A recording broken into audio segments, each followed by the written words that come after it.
মুখ্যমন্ত্ৰীৰ ঘোষণাৰ পাছতেই সৰু পথাৰৰ উৰিয়াম ঘাটত জোৰদাৰ গতিত চলিছে বনাঞ্চলৰ ভূমিৰ জৰীপ আৰু মুখ্যমন্ত্ৰী ইতিমধ্যে ঘোষণা কৰিছে যে উৰিয়াম ঘাটত উচ্ছেদ চলিব আৰু উৰিয়াম ঘাটত উচ্ছেদ চলাবলৈ এতিয়া প্ৰশাসন সাজু হৈছে এক প্ৰকাৰ খুব সোনকালে উৰিয়াম ঘাটত উচ্ছেদ চলিব কিন্তু আটাইতকৈ ডাঙৰ কথা আপোনালোকক এইটো মুহূৰ্তত জনাব বিচাৰিছো মুখ্যমন্ত্ৰীয়ে যি অভিযোগ আনিছিল যে উৰিয়াম ঘাটত যিসকল বেদখলকাৰী আছে যিসকলৰ হাতত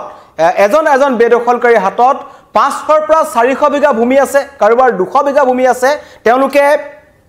উৰিয়াম ঘাটত থকা বনাঞ্চলৰ ভূমি বেদখলকাৰী বহি আছিল প্ৰায় 8-10 বছৰ ধৰি আৰু সেই কথা আজি খুদ তাত থকা বেদখলকাৰী সকলে নিজেই আমাৰ সংবাদ মাধ্যমৰ আগত কৈছে যে তেওঁলোক ঢিং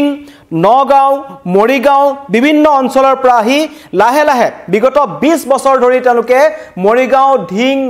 নগাঁও লাহৰিঘাট এইবোৰ অঞ্চলৰ পৰা গৈ তেওঁলোকে উৰিয়াম ঘাটত দখল কৰিছিল আৰু তেওঁলোকে কৈছে আমি ভোট দিবলৈ এটো এটাকে ডাঙৰ কথা তেওঁলোকে যি গণতান্ত্ৰিক অধিকাৰ আছে সেই গণতান্ত্ৰিক অধিকাৰ সাব্যস্ত কৰিবলৈ তেওঁলোকে সৰু পথাৰ উৰিয়াম ঘাটৰ পৰা বাছেৰে পুনৰ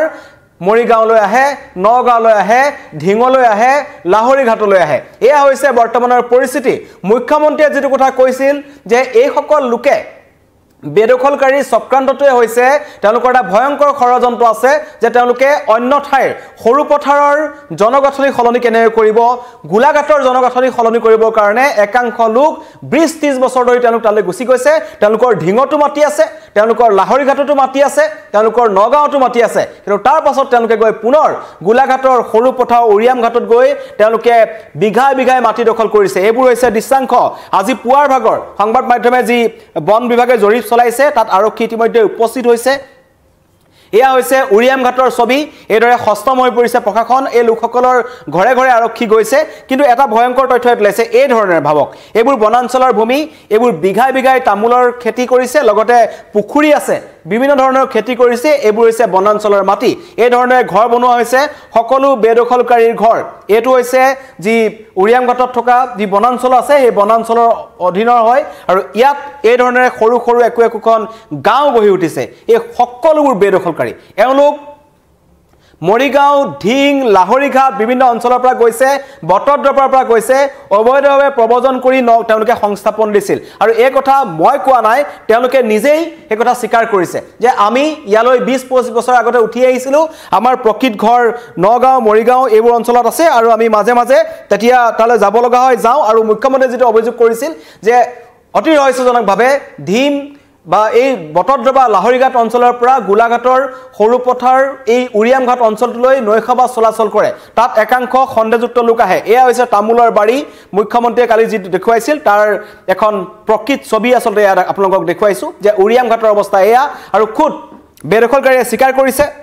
যে সৰু পথাৰত যেটো সমষ্টি আছে সৰু পথাৰ সমষ্টিটোৰ তেওঁলোকৰ ভোটাধিকাৰ সাব্যস্ত কৰিব পৰাকৈ তেওঁলোক হস্তম নহয় তেওঁলোকৰ তাত ভোটাধিকাৰ নাই তেওঁলোকৰ নাম অহা নাই কিন্তু অতি ৰহস্যজনকভাৱে উৰিয়াম ঘাটত থাকিলেও মৰিগাঁও লাহৰিঘাট সমষ্টিৰ হাতিলৰুৱা পথাৰ টেঙাগৰি গাঁও পঞ্চায়তৰ অধীনত ভোট দিবলৈ যায় এইসকল খণ্ডযুক্ত বেদখলকাৰী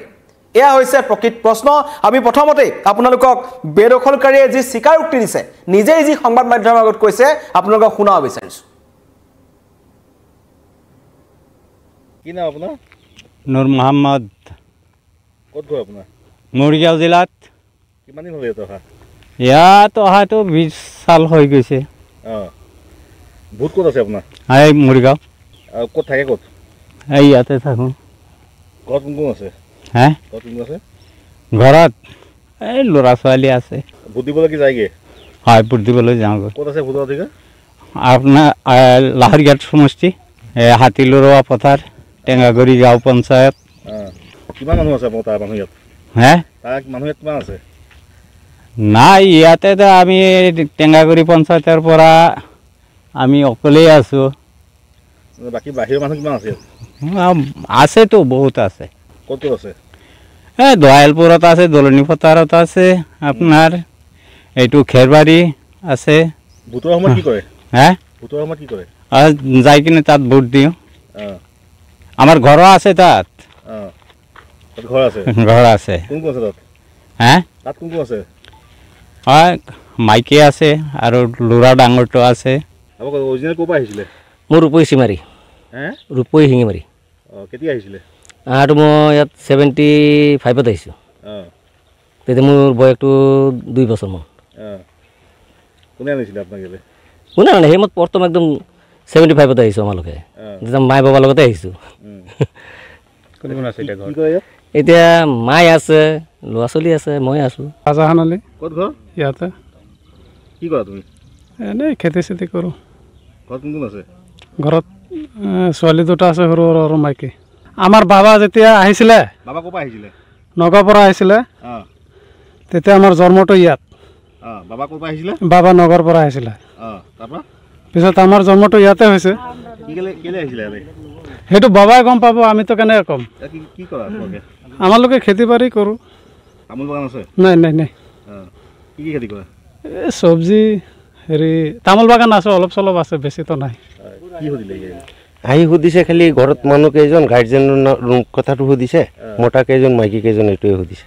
আৰু বেলেগ একো সোধা নাই কিমান বছৰ হ'ল ইয়াত ইয়াত আমাক 1 বছৰৰ কেঁচুৱা লৈ আহিছে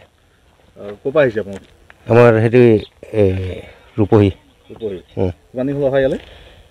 ধৰক আমাক 1 বছৰ কেঁচুৱা আনিছে আমাৰ 73 চনত জন্ম 75 চনত কিজানি অহা পৰিছে নেকি একেলগতে অহা নগাঁৱৰ ৰূপহী নগাঁৱৰ ৰূপহী হা তাত কোন কোন আছে তাত এতিয়া আমাৰ জনা হিচাপত কোনো নাই ভোট ক'ত দিয়ে ভোট ইয়াত আমাৰ দিয়ে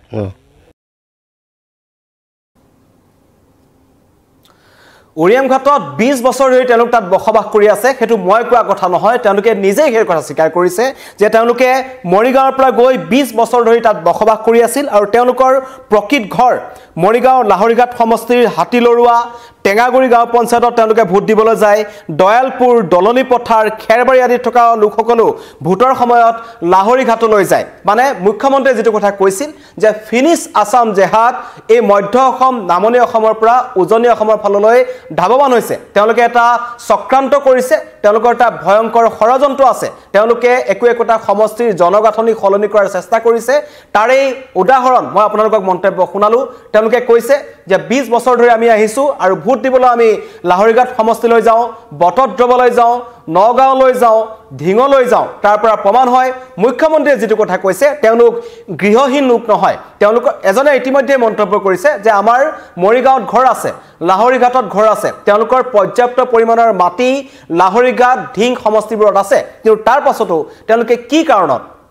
উৰিয়াম ঘাটত থকা অসম নাগালেণ্ড সীমান্তৰ যিখন ৰেংমা যিখন বনাঞ্চল আছে সেই ৰেংমা বনাঞ্চলত তেওঁলোকে এই ধৰণেৰে এজন ব্যক্তিয়ে প্ৰায় 50 বিঘা 60 বিঘা আৰু মাতব্বৰবোৰৰ হাতত প্ৰায় 500-600 বিঘা ভূমি থাকে আৰু ইয়াত তেওঁলোকে এটা কথা কৈছে যে প্ৰথম অৱস্থাত তেখেতলোকক অবৈধ শিল আৰু সুপাৰী ব্যৱসায়ৰ লগত কাম কৰিবৰ কাৰণে তালৈ লৈ যোৱা হৈছিল অতি কম পইচাত তেওঁলোকক তাত কামত নিয়োজিত কৰিছিল লগতে তেওঁলোকক থাকিবৰ কাৰণে এই মাতব্বৰসকলে এডোখৰ ভূমি দিছিল আৰু তাতে এই লোকসকল এজনৰ পিছত দুজনৰ তিনিজন চাৰিজন এনেকৈ গৈ তেওঁলোকে 20 বছৰত তাত কেইবাখনো গাঁও গঢ়ি পেলালে বনাঞ্চল এখনৰ প্ৰায় যথেষ্ট সংখ্যক ভূমি ৰেংমা বনাঞ্চলত কিমান ভূমি এডোখৰ হৈ আছে তাৰ সঠিক তথ্য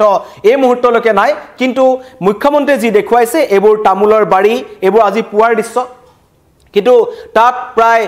600-700 ঘৰ মানুহ বহি আছে ইমানখিনি ব্যক্তি কি কাৰণত নিজৰ ঘৰ থকাৰ পাছত তেওঁলোকে উজনি অসমৰ ফাললৈ গৈছে আৰু মুখ্যমন্ত্ৰীয়ে কৈছে উৰিয়াম ঘাটত বেদখল হৈছে মানে উজনি অসমত বেদখল হৈছে শিৱসাগৰ বেদখল হৈছে কাৰণ উৰিয়াম ঘাটৰ পৰা তেওঁলোকে টাৰ্গেট কৰিছে সৰুপথাৰ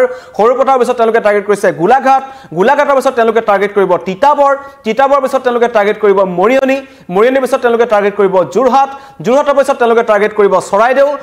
পিছত তেওঁলোকে টাৰ্গেট কৰিব শিৱসাগৰ লাহে লাহে গোটেই উজনি অসমখনত তেওঁলোকৰ এটা ভয়ংকৰ ষড়যন্ত্ৰ যে আছে সেইটো প্ৰমাণ হৈছে আৰু খুদ তেওঁলোকে এইটো কথা কৈছে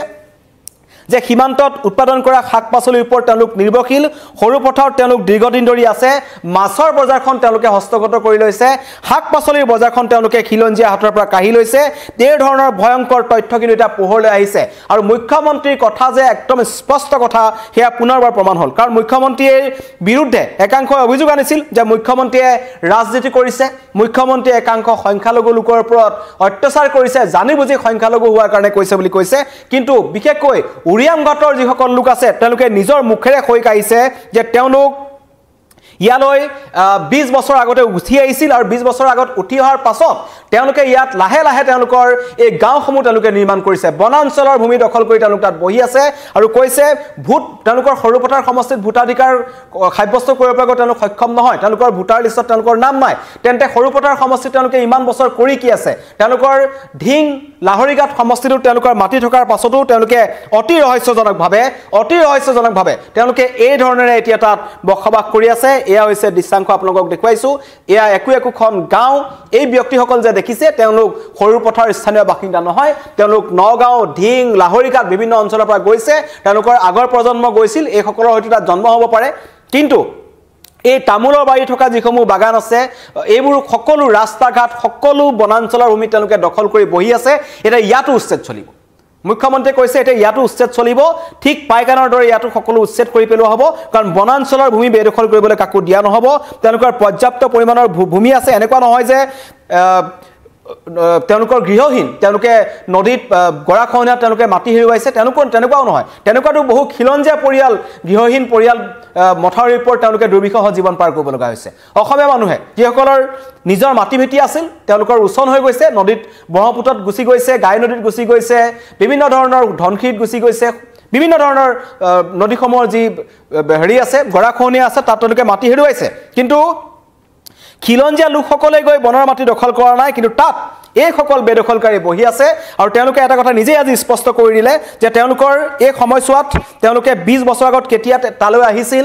কোনে তেওঁলোকক আনিছিল হেতু কৈছে মাতব্বৰে তেওঁলোকক আনিছিল তেওঁলোকক আনি পেলাই অবৈধ শিল আৰু সুপাৰী ব্যৱসায়ত লগাই দিছিল হেয়াও এটা অপৰাজনিত ঘটনা জড়িত নাগালেণ্ডৰ লগত অসমৰ পৰা আমি যি দেখা পাওঁ যে মিয়ানমাৰৰ সুপাৰী আহে তাত বিভিন্ন ধৰণৰ অপৰাজনিত ঘটনা সংঘটিত হয় এই সকলোবোৰ কাম এইসকল বেদখলকাৰীয়ে কৰি আছে তাতকে নালাগে স্পষ্টভাৱে তেওঁলোকে কৈ দিছে যে প্ৰবজন ঘটিছে ক'ৰ পৰা মৰিগাঁও নগাঁও ঢিং বটদ্ৰবা লাহৰিঘাটৰ পৰা তেওঁলোকৰ টাৰ্গেট উজনি অসম সৰুপথাৰত তেওঁলোকে ইতিমধ্যে খুপনি পুতিছে আৰু আমি এটা কথা দেখিছিলোঁ মুখ্যমন্ত্ৰীয়ে কৈছে যে লখিমপুৰ জ্বলন্ত উদাহৰণ লখিমপুৰ জিলাখনত বিগত 15 বছৰত ভয়ংকৰ ধৰণে জনগাঁথনি সলনি হৈছে সৰুপথাৰৰ যিসকল স্থানীয় লোক আছে এতিয়া যদি প্ৰশ্ন হয় সৰুপথাৰ এই অঞ্চলটোৰ যিসকল স্থানীয় লোক আছে তেওঁলোকে এইসকল লোকক চিনি নাপায় তেওঁলোকে বনাঞ্চলৰ ভূমিলৈ যোৱা নাই কাৰণ তেওঁলোকৰ পৰ্যাপ্ত পৰিমাণৰ মাটি আছে খিলঞ্জীয়া লোকসকলৰ এতিয়া এই উৰিয়ামঘাটৰ এই সীমান্তত থকা যিখন উৰিয়ামঘাট সীমান্তৰ দয়াং ৰেংমা বনাঞ্চল আছে তাত এই সংখ্যালঘু লোকসকল সোমাইছে সংখ্যালঘু লোকসকলৰ ঘৰ এয়া কোনো খিলঞ্জীয়া পৰিয়ালৰ ব্যক্তিৰ ঘৰ নহয় এয়া সংখ্যালঘু লোকসকলৰ ঘৰৰ বাৰীৰ ব্যৱস্থা আপোনালোকক দেখুৱাইছোঁ এইসকল হৈছে সংখ্যালঘু লোকসকল তেওঁলোকে 20 বছৰ আগতে তালৈ গ'ল এতিয়া তেওঁলোকে গুজেই গজালি মিলি তেওঁলোকৰ নিজৰ মাটি বুলি তেওঁলোকে দাবী কৰিছে তেওঁলোকে বনাঞ্চলৰ ভূমি এৰি নিদিয়ে কিন্তু বন বিভাগ তৎপৰ হৈছে আৰু বন বিভাগে জোৰদাৰ গতিত বনাঞ্চলৰ ভূমি জৰীপ চলাই আছে আৰু 4টা দিনত সম্পূৰ্ণ হৈ গ'ল জৰীপ চলোৱাৰ কাম আৰু ইতিমধ্যেই নগাঁও লাহৰিঘাট ঢিঙৰ পৰা বাছেৰে আহি উজনিৰ গোলাঘাটৰ জনগাঁথনি সলনি কৰিব বিচাৰিছে এইসকল সংখ্যালঘু লোকে এই অভিযোগ মুখ্যমন্ত্ৰী আছিল আৰু তাৰ পাছতেই বন বিভাগে যেতিয়া আজি জৰীপ চলাইছে তেতিয়া এইসকল লোকৰ মাজত হাহাকাৰ লাগিছে কিন্তু ভয়ংকৰ কথাটো হ'ল যে উৰিয়ামঘাটত থাকিলেও তেওঁলোকৰ কোনো পূৰ্বপুৰুষ উৰিয়ামঘাটৰ নহয় তেওঁলোক 20 বছৰ আগত তালৈ উঠি গৈছে তেওঁলোকে নিজেই মন্তব্য কৰিছে মই আপোনালোকক শুনালো আৰু এয়া হৈছে বৰ্তমান অসমৰ এটা ভয়ংকৰ পৰিস্থিতি যেটো আটাইতকৈ এটা ডাঙৰ কথা বুলি ক'ব লাগিব বিৰোধীয়ে বিভিন্ন ধৰণৰ অভিযোগ আনিছে কিন্তু বিৰোধীক কৈছো যে বিৰোধীয়ে উৰিয়ামঘাটৰ বেদখলকাৰী সন্দৰ্ভত যে কি ক'ব কাৰণ বেদখলকাৰীসকলে নিজেই কৈছে যে আমাৰ আব্বা আৰু চাচা 20 বছৰ আগত ইয়ালৈ উঠি আহিছিল আমি তাতে আহিছিলো এতিয়া আমি ইয়াতে থাকো ভোট দিবলৈ হলে আমি পুনৰ লাহৰিঘাটলৈ যাব লাগে বটদ্ৰবালৈ যাব লাগে হয় মানিছো তেওঁলোকে নিজৰ এটা স্থানত ঘৰ মাটি বিক্ৰী কৰি যদি আনটা স্থানত থাকিলেতেন তেতিয়া কথাটো বেলেগ কিন্তু তেওঁলোকৰ যি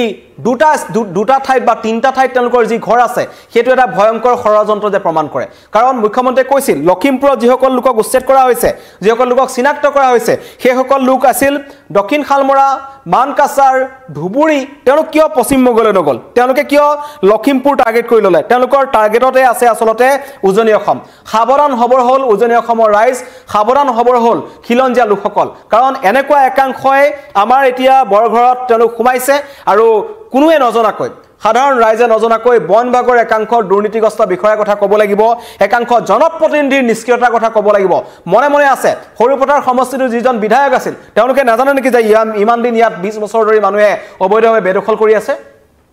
বন বিভাগৰ ওচৰত তথ্য নাছিল নেকি যে এই দয়াং ৰেংমা যিখন বনাঞ্চল আছে তাত যিজন ৰেঞ্জাৰ আছিল বা যিখন বিভাগীয় কৰ্তৃপক্ষ আছে তেওঁলোকে নাজানে যে বনাঞ্চলৰ ভিতৰত ইমানখিনি মাটি বেদখল কৰা হৈছে কাৰ স্বাৰ্থত তেওঁলোক মনে মনে আছিল সকলো তদন্তত আহিব লাগে এইসকল বেদখলকাৰী সকলৰ সমানেই জগৰীয়া আমাৰ যিসকল খিলঞ্জীয়া লোক আছে বা যিকিজন চৰকাৰী বিষয়া আছে মাত্ৰ কেইটকামান টকাৰ কাৰণে তেওঁলোকে চকুমুদা কুলিৰ ওপৰত থাকে জনপ্ৰতিনিধিসকলক প্ৰশ্ন কৰিব লাগে কেইটামান ভোটৰ কাৰণে এই 500-600 ঘৰ মানুহৰ ভোটৰ কাৰণে তেওঁলোকে মনে মনে থাকে তেনেকুৱা জনপ্ৰতিনিধিক খিলঞ্জীয়া লোকসকলে প্ৰশ্ন কৰক অসমবাসীয়ে প্ৰশ্ন কৰক হাতত মাত্ৰ 20 বছৰ সময় আছে 20 বছৰ পিছত অধিক ভয়ংকৰ হ'ব পৰিস্থিতি কাৰণ ইতিমধ্যে নামনি অসমৰ পৰিস্থিতি আমি দেখিছো নামনি অসমত বেদখলকাৰী মৰখা মই নতুনকৈ কোৱাৰ প্ৰয়োজন নাই আপোনালোকে সাপৰত দেখিলে বিলাখীপাৰাত দেখিলে কিদৰে এস্কেভেটৰ ভাঙি টছটছ কৰি পেলালে আমি দেখিছো নগাঁও নামনি অসমত খিলঞ্জীয়া লোকৰ মাটি এইসকল অবৈধ বেদখলকাৰীয়ে কাঢ়ি লয় তেওঁলোকৰ এটা ডাঙৰ দল থাকে মাতব্বৰৰ নেতৃত্বত তেওঁলোকে সাধাৰণ খিলঞ্জীয়া লোকৰ মাটি দখল কৰে মাটি যদি পুনৰ কিয় দখল কৰিছে বুলি সুধিবলৈ যায় তেওঁলোকে প্ৰাণঘাতী আক্ৰমণ চলায় এয়া হৈছে বেদখলকাৰীসকলৰ চৰিত্ৰ এয়া নতুন কথা নহয় ইয়া আগৰ পৰা এইবোৰ ঘটনা সংঘটিত হৈ আছে নামনি অসমত তেওঁলোকে আৰক্ষীকে কেৰেপ নকৰে এয়া হৈছে বৰ্তমান অসমৰ পৰিস্থিতি জনগাঁথনি তেওঁলোকে সলনি কৰি পেলাইছে তেওঁলোকে ভাবে এই অঞ্চলটো তেওঁলোকক কাকো লোকক প্ৰৱেশ কৰিবলৈ দিয়ে ইয়াত যদি খিলঞ্জীয়া মানুহ এঘৰ যায় ঘৰ বনাবলৈ তেতিয়া তেওঁলোকে তাৰ পৰা খেদি পঠাব তেওঁলোকে নিষিদ্ধ মাংস পেলাই দিব তেওঁলোকৰ গৰু ধন বিক্ৰী কৰি দিব চুৰ কৰিব এনেকুৱা ধৰণৰ ঘটনা আগতে বহুত আছে সংগত হৈ আহিছে কিন্তু এবাৰ পুনৰ খুদ বেদখলকাৰী মুখেৰে স্বীকাৰোক্তি যে হয় আমি বাহিৰৰ পৰা আহিছো উৰিয়াম ঘাটত আমি আহি খুপনি পুতিছো ইয়াত আমাৰ বনাঞ্চলৰ ভূমি আমি দখল কৰিছো আৰু ইয়াতে আমাক মাতব্বৰে অবৈধ শিলৰ আৰু সুপাৰী ব্যৱসায়ৰ কাৰণে লৈ আনিছিল তাৰ পাছতে আমাক থাকিবলৈ দিছিল তাৰ পিছৰ পৰা আমি মাটি দখল কৰিছো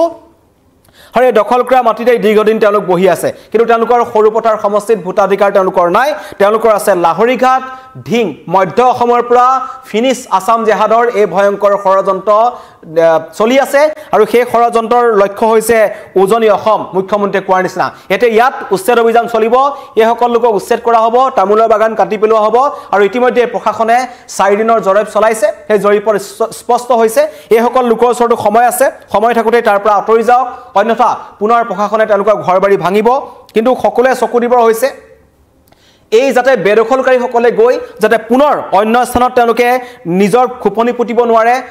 খিলঞ্জীয়া লোকসকল সজাগ হ'বৰ হ'ল আপোনালোকৰ আশে-পাশে যদি এনেকুৱা লোক যায় তেন্তে প্ৰশাসনক আপোনালোকে ইয়াৰ বিষয়ে জনাওক আৰু মুখ্যমন্ত্ৰীক জনাওক স্পষ্টভাৱে কাৰণ প্ৰশাসনৰ লোকসকলৰ ওপৰতো সন্দেহ উপজে কাৰণ প্ৰশাসনৰ চকুৰ সন্মুখতে এইবোৰ ঘটনা সংঘটিত হ'ল 20 বছৰ লাগিল মুখ্যমন্ত্ৰীৰ নিৰ্দেশ দিয়াৰ পিছত বন বিভাগ সাৰ পাইছে 20 বছৰ দয়াং ৰেংমা বনাঞ্চলৰ বন বিভাগলৈ প্ৰশ্ন আপোনালোকৰ তাত নেতৃত্বত থকা ৰেঞ্জাৰ যিমান কিজন বন বিষয়া আছে আপোনালোকলৈ প্ৰশ্ন আপোনালোকৰ চকুৰ সন্মুখতে এনেকুৱা ধৰণৰ ঘৰ নিৰ্মাণ কৰা হ'ল আপোনালোক ক'ত আছিল চকুমুদা কুলিৰ ওপৰত আছিল শীত নিদ্ৰাত শুই আছিল কুম্ভকৰ্ণ নিদ্ৰাত আছিল আৰু এতিয়া তেওঁলোক সাৰ পাইছে এতিয়া তেওঁলোকে জৰীপ চলাইছে পুনৰ জৰীপ চলোৱাৰ অন্তত মুখ্যমন্ত্ৰীৰ নিৰ্দেশত এতিয়া সৰুপথাৰ উৰিয়াম ঘাটত এবাৰ উচ্ছেদ অভিযান চলিব আৰু উচ্ছেদৰ সময়ত যদি কোনোবা অপ্ৰীতিকৰ পৰিস্থিতিৰ সৃষ্টি হয় তেন্তে অধিক ভয়ংকৰ হ'ব পৰিস্থিতি কাৰণ এবাৰ পুনৰ বেদখলকাৰীয়ে নিজে স্বীকাৰোক্তি দিছে তেওঁলোক তাৰ লোকেল মানুহ নহয় স্থানীয় বাসিন্দা নহয় এতিয়া তেওঁলোকৰ মাজত হাহাকাৰ লাগিছে কিন্তু জনগাঁথনি সলনি কৰিবৰ কাৰণে তেওঁলোকে যিমান পাৰে সিমান চেষ্টা কৰিছিল কাৰ নেতৃত্বত এই ষড়যন্ত্ৰ হৈছে সেয়াও আৰক্ষী তদন্তত পোহৰলৈ আহিব মুখ্যমন্ত্ৰীয়ে স্পষ্ট কৰিব কিন্তু সমানে দায়ী আমাৰ চৰকাৰী বিষয়াসকল বন বিভাগৰ লোকসকল একাংশ জনপ্ৰতিনিধি